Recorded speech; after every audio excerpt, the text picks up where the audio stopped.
Now we get to turn to one of my favorite topics, China, and what is happening within the Chinese economy, how things are shifting, and what stimulus really looks like. So when we look at some of the key pieces, it's important to look at the composite PMI. Was expected to be, previously was at 52.9, came in at 52.3. Manufacturing continues to be sluggish and 49, slightly better than the previous, but again, still in a slowing pattern when you look at the contraction front. And just based on what we've seen from orders and pieces, there's really not much to see a bigger pivot. Non-manufacturing expected at 53.5, came in at 53.2, but previously was 54.5. So as we talked about in the last few segments, everybody is seeing that service side, that non-manufacturing side really start to cool off.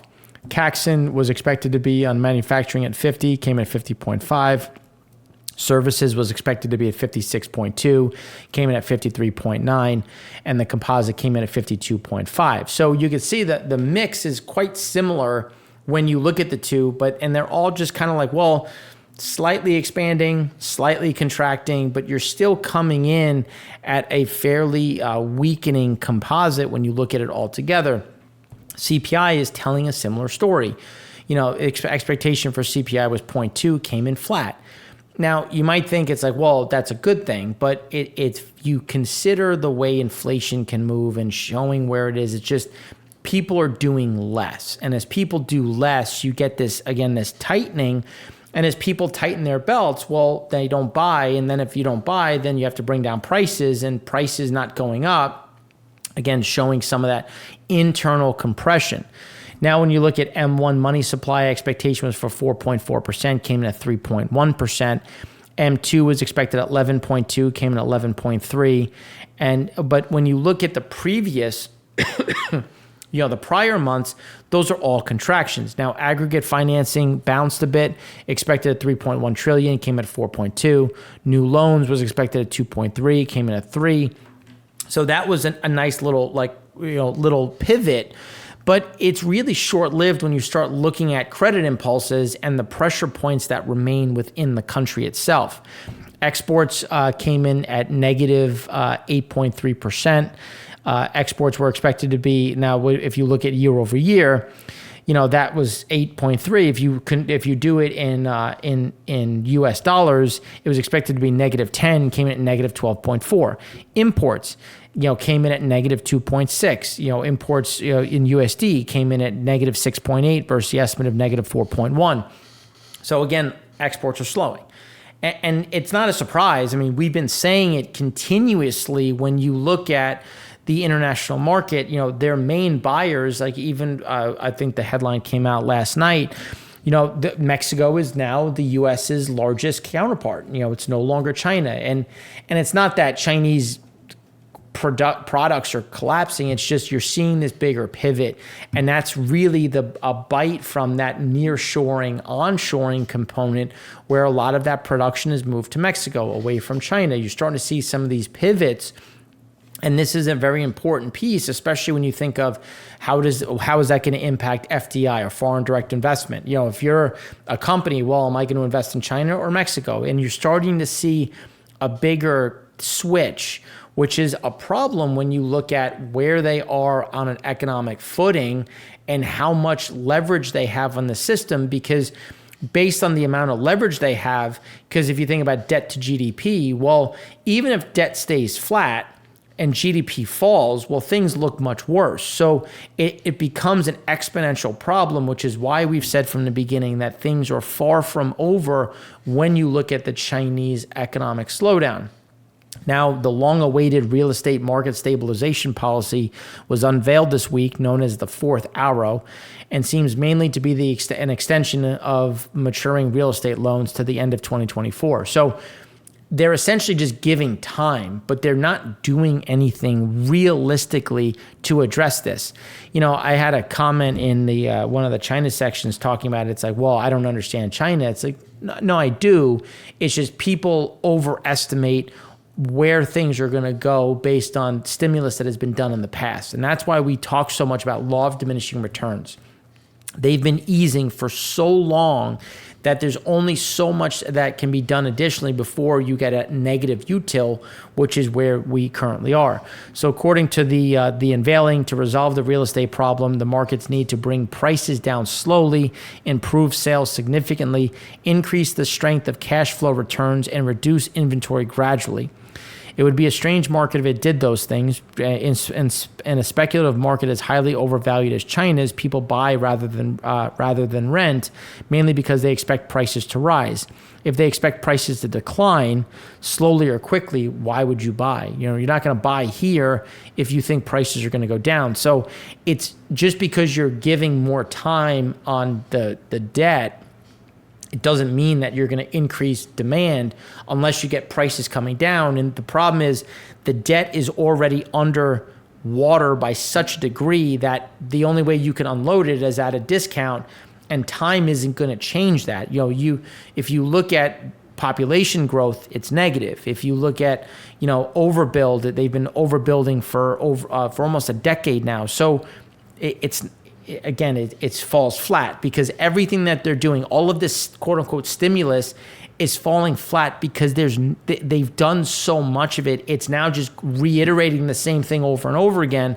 And after that continuous iteration, it doesn't go anywhere. So then when we look at, services in general, this is the underlying problem. So you get, again, that flowing down, that reduction. Now, on the new order side, this is looking at China's beige book. On the domestic order front, things got a bit better. But on the export order side, it's slightly better, but not in a meaningful way. So now that we have to weigh, okay, well, is the domestic orders a bit of a catch up? Because you can see you got that sharp bounce after that slowdown.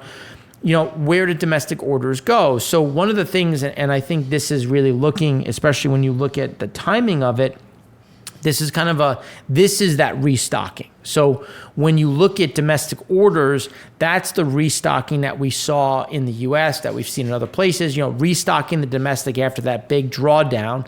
You can only delay orders for so long because you still need product, but the export orders, not much. Like, we're not back to pre-COVID levels on the export order side.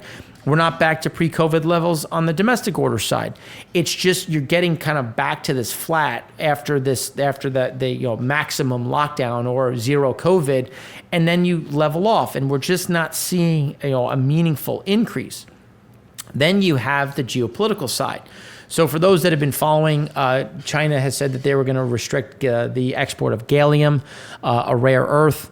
And if you look at the 3 producing countries in total production for selected resources, China is almost 80% of rare earths. When you look at on the processing side, on the extraction side, they're about 60%. So when you start looking at processing for copper, nickel, cobalt, lithium, graphite, rare earths, they control the supply chain. So when you look at their commentary on gallium, their commentary on scandium, you get this kind of overview of the inherent risks and why there's this push now. One of the investments that we're looking at, they provide scandium. The DOD is looking to do a deal.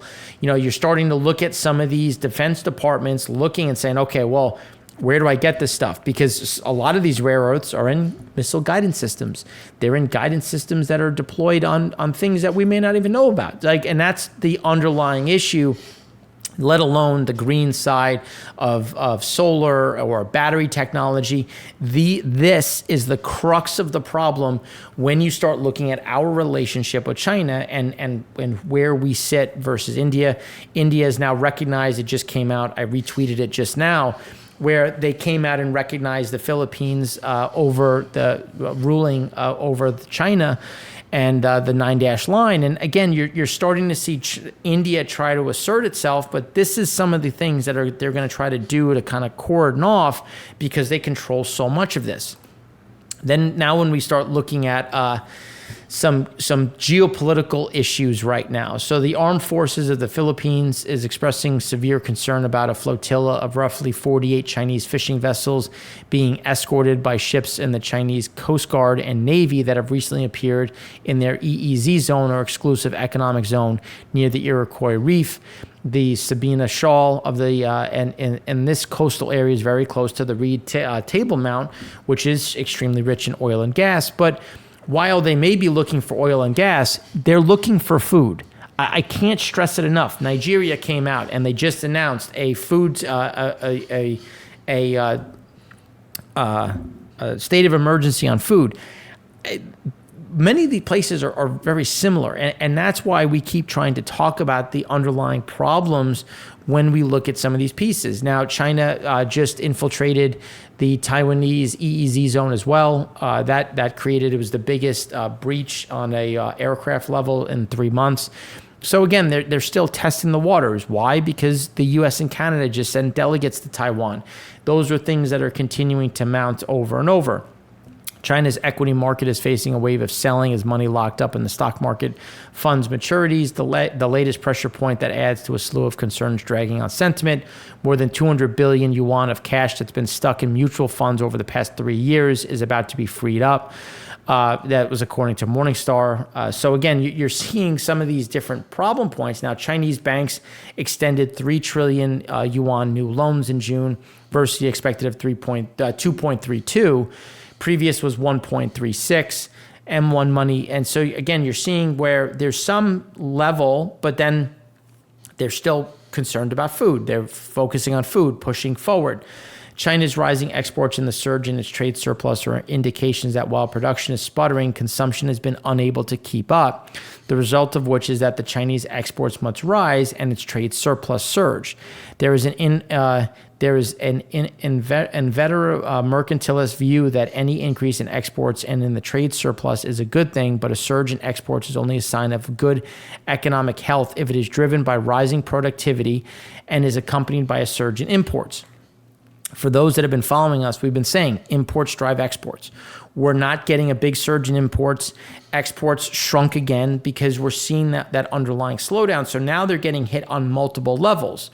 When it's driven by a rise in supply side subsidies for manufacturers and accompanied by weaker imports, which we've seen, it is a sign of domestic imbalances.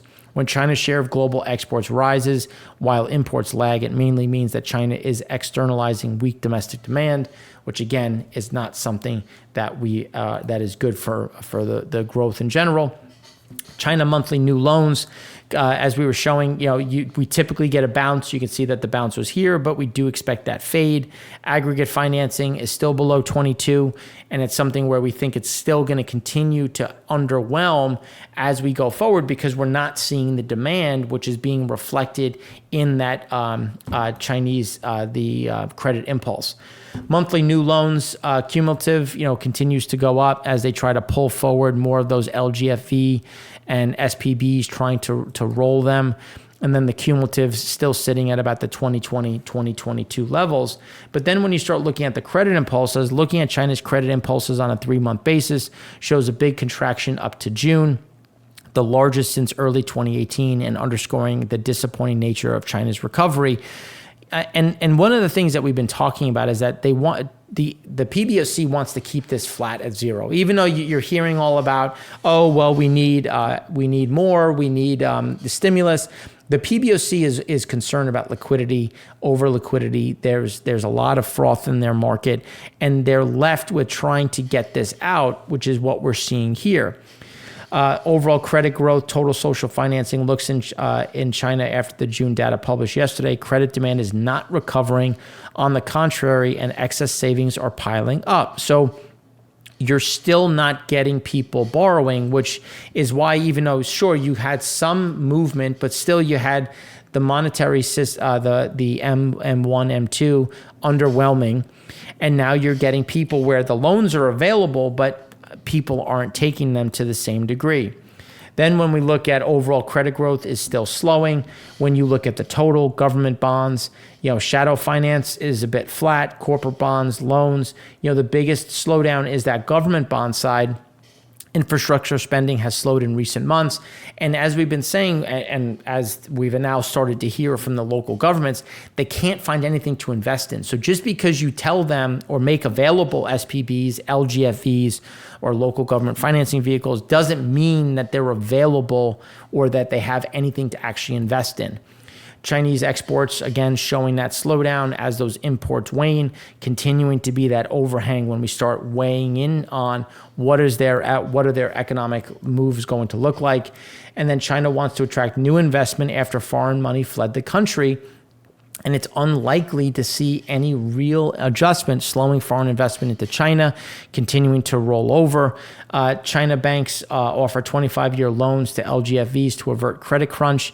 Tension has risen in $9 trillion debt market of the LGFVs, where some even state-owned entities are saying they're going to reduce their portfolio, their risk, because they're trying to reverse this problem, because mega banks are used as key tool to support economy, but at what point does the leverage ratio become prohibitive?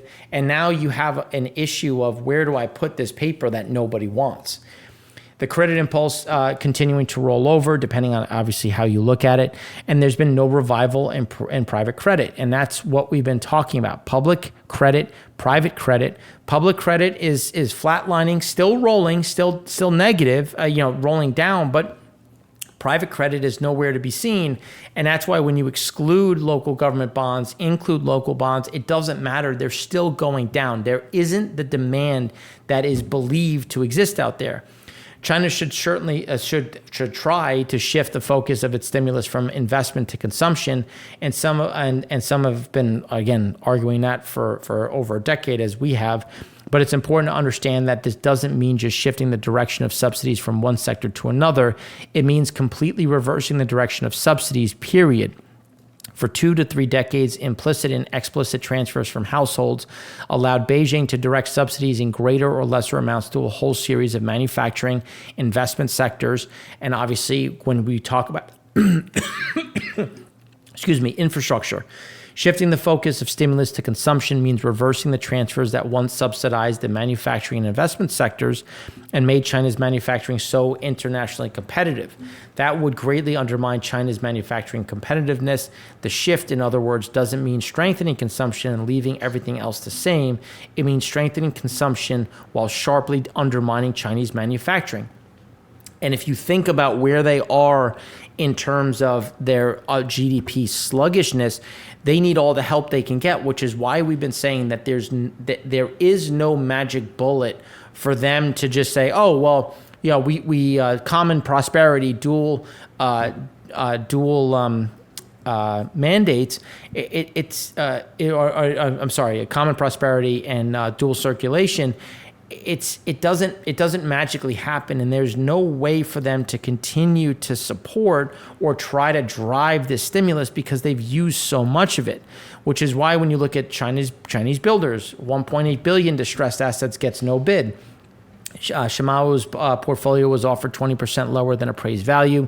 And it's just when you look at it in general, they failed to find a buyer at a forced auction, underscoring the lack of investment appetite. So it's funny because everyone keeps saying that it's like, oh, things are fine, they're going to figure it out, it's a closed economy. It's like, it's not, though.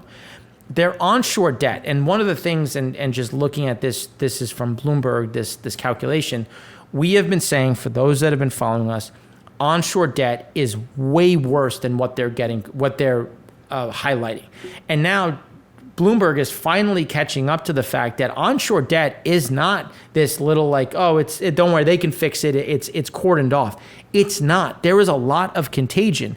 They're showing offshore getting a bit better, which is true because most investors have either divested or minimized their exposure to offshore, which is why the onshore side becomes an issue, with fiscal activity index coming from the Chinese beige book is showing a decline. You're seeing this continuous decline, and there's no easy fix to try to reverse some of these problems. Tracking payment problems, monthly bond maturities for Chinese firms that face debt repayment tests. As for LGFEs, the potential loss of financing channels comes at a time some located in poorer areas are having trouble accessing the public bond markets. LGFEs from districts and counties with fiscal revenue of less than $5 billion are relying almost exclusively on private debt issuance. Authorities are trying to balance steps to manage hidden debts with efforts to prevent any impact on the broader economy. It's just, again, we've talked about this so much. It just continues to show up in this regard. And then that's why when you start looking at, manufacturing rolling over, the Chinese manufacturing official, again, negative. None of this is showing that there's a meaningful increase in growth. Services, you had that big spike following the lockdowns. Now you're coming back down. You're seeing savings still remaining elevated. You're seeing very little private debt being absorbed. This is a continuous problem that is not going to drive growth. Core CPI, slowing down, CPI in general, flattish. Again, none of this is showing that there's a lot of internal activity, with China PPI continuing to show something similar. Then when we move to the most of mainland China exceeds official thresholds for high debt risk. Not a good thing. And again, I don't, everyone's like, oh, they'll figure it out. It's okay. It's like, but that's not how this is going. They're not seeing that move in that meaningful way. And to over/under of Chinese money supply, again, you're continuing to see the PBOC trying to slow down some of these elevated risks that continue to be much bigger around the world. Fading recovery, the number of cities in China where average existing home prices rose from previous month.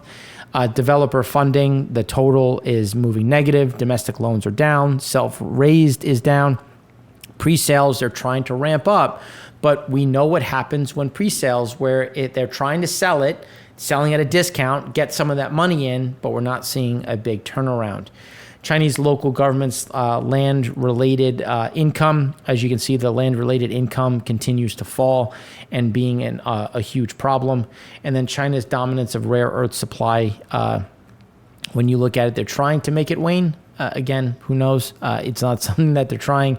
The restriction of gallium and germanium exports, the share of China rare earths global production would decrease if U.S., EU, India, Australia bolster their production, which is something that is looking to be done. Again, trying to insulate themselves. China is entering a liquidity trap. Again, we've been saying it time and time again. I think people are finally starting to come to terms with it.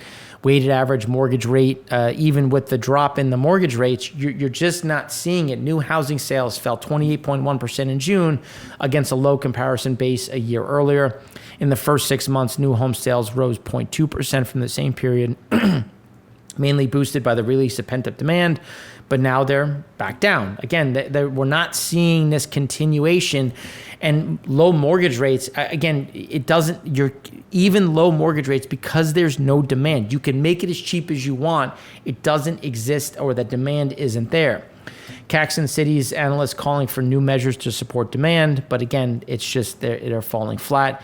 Consumers are opting to save rather than invest. And again, household savings remaining, it's come down a bit. But you look at, they're not looking to take loans. They've already taken so much loans. They already have this huge problem in terms of the losses they've taken. They're not in any hurry to adjust that. Deleveraging economic corporate borrowing, another critical point according to China Beige Book, is that there is no sign of increasing demand for or use of credit by firms, even though authorities have been easing credit. This implies they may be pushing on a string, and such old-fashioned stimulus wouldn't work this time. Law of diminishing returns. Sales revenue and profit margins. More provocatively, Kazi of China Beige Book says detailed surveys indicate the economy is in a bit better shape than it looks, which also implies stimulus is less likely than hoped. But as you're seeing some of these mixing points, it's like, well, revenue's a bit better, profit margins, but hiring's down. Some of this new data has come out that's a bit worse, and you're not getting borrowing. So even if you get the stimulus that you want, which some of it did, it's falling flat the moment it enters. The boost of CapEx has been impressive in general. But again, when you look at some of the different pieces, and this is looking at Vietnam, Vietnam's exports in the Philippine Semiconductor Index, when you look at export growth, it's coming at the detriment or to the detriment of China as we see some of these turnarounds. And then when you look at China retail sales, online sales, so you're starting to see a little bit of a pivot, but then you look at money supply, you look at some of the deposits, you're seeing some of these shifts. And back to what we were saying, these arrows are showing what we think are hopeful, but they're really not coming to pass. So you're seeing exports getting taken by Vietnam, some of the other nations on that nearshoring, onshoring shift, and we're not seeing a big pickup. So again, this looks hopeful to us and not realistic. China and U.S. manufactured exports, so the depreciating renminbi is great in real terms, and in nominal terms because of inflation is simply one of many policies that aim to solve China's demand side problem. The result is an even greater trade surplus and weaker domestic demand. So again, this isn't a fix-all. And then when we start looking at ASEAN manufacturing, it's come down, it's kind of flatlining. We do see this maintaining some growth for the next month or two, given where exports are and given some of the backdrop on that nearshoring shift. Taiwan's trade continues to slump as Japan's trade balance continued to break. Taiwan's exports plunged at the fastest pace in 14 years on demand slowdown. So when you start kind of taking that and looking through the ASEAN side, it's going to come down. It might have another month of two of growth, but then we see that continuous move to decline as Japan real cash earnings better than expected, but still negative. Japan household spending well below estimates, expected at negative 2.5, came in at negative 4. Taiwan manufacturing PMI rolling back over. South Korea staying negative in contraction, which is why we think that the ASEAN nations follow suit. It's just they were the ones that got the most love following the exit from China, following COVID, which is why it's taking a bit longer for them to decline. Growing pressure for the BOJ to turn hawkish. We did get the yen for a minute over 140. It's now at 138. But they need to tighten their tighter money. Instead, they went out and they tried to buy more debt. It's done. It's a failed experiment, which is what we're seeing happen in other areas, which is why we see more BOJ issues coming and why they're going to have to tighten policy. India industrial production, better than expected, still staying at the highs, while they did get a bounce in inflation. And that's something where as the cost of energy starts to pivot back up, we do see more pressure to the upside, getting this to about 5%. Still below the RBI's upper limit, but again, showing that a bit more of an upswing. And then when you factor in food, it gets a bit worse, especially when you start looking at oils and others, which is why we see a bit more pressure. But again, India still remains really the brightest spot outside of Vietnam within the world today. So that's what we have for you. If you have any questions, please let us know. We'd love to hear from you, and we hope you enjoy the rest of your week. Thanks again for watching. I'm Mark Rossano, founder and CEO of C6 Capital Holdings, coming to you from Primary Vision Network.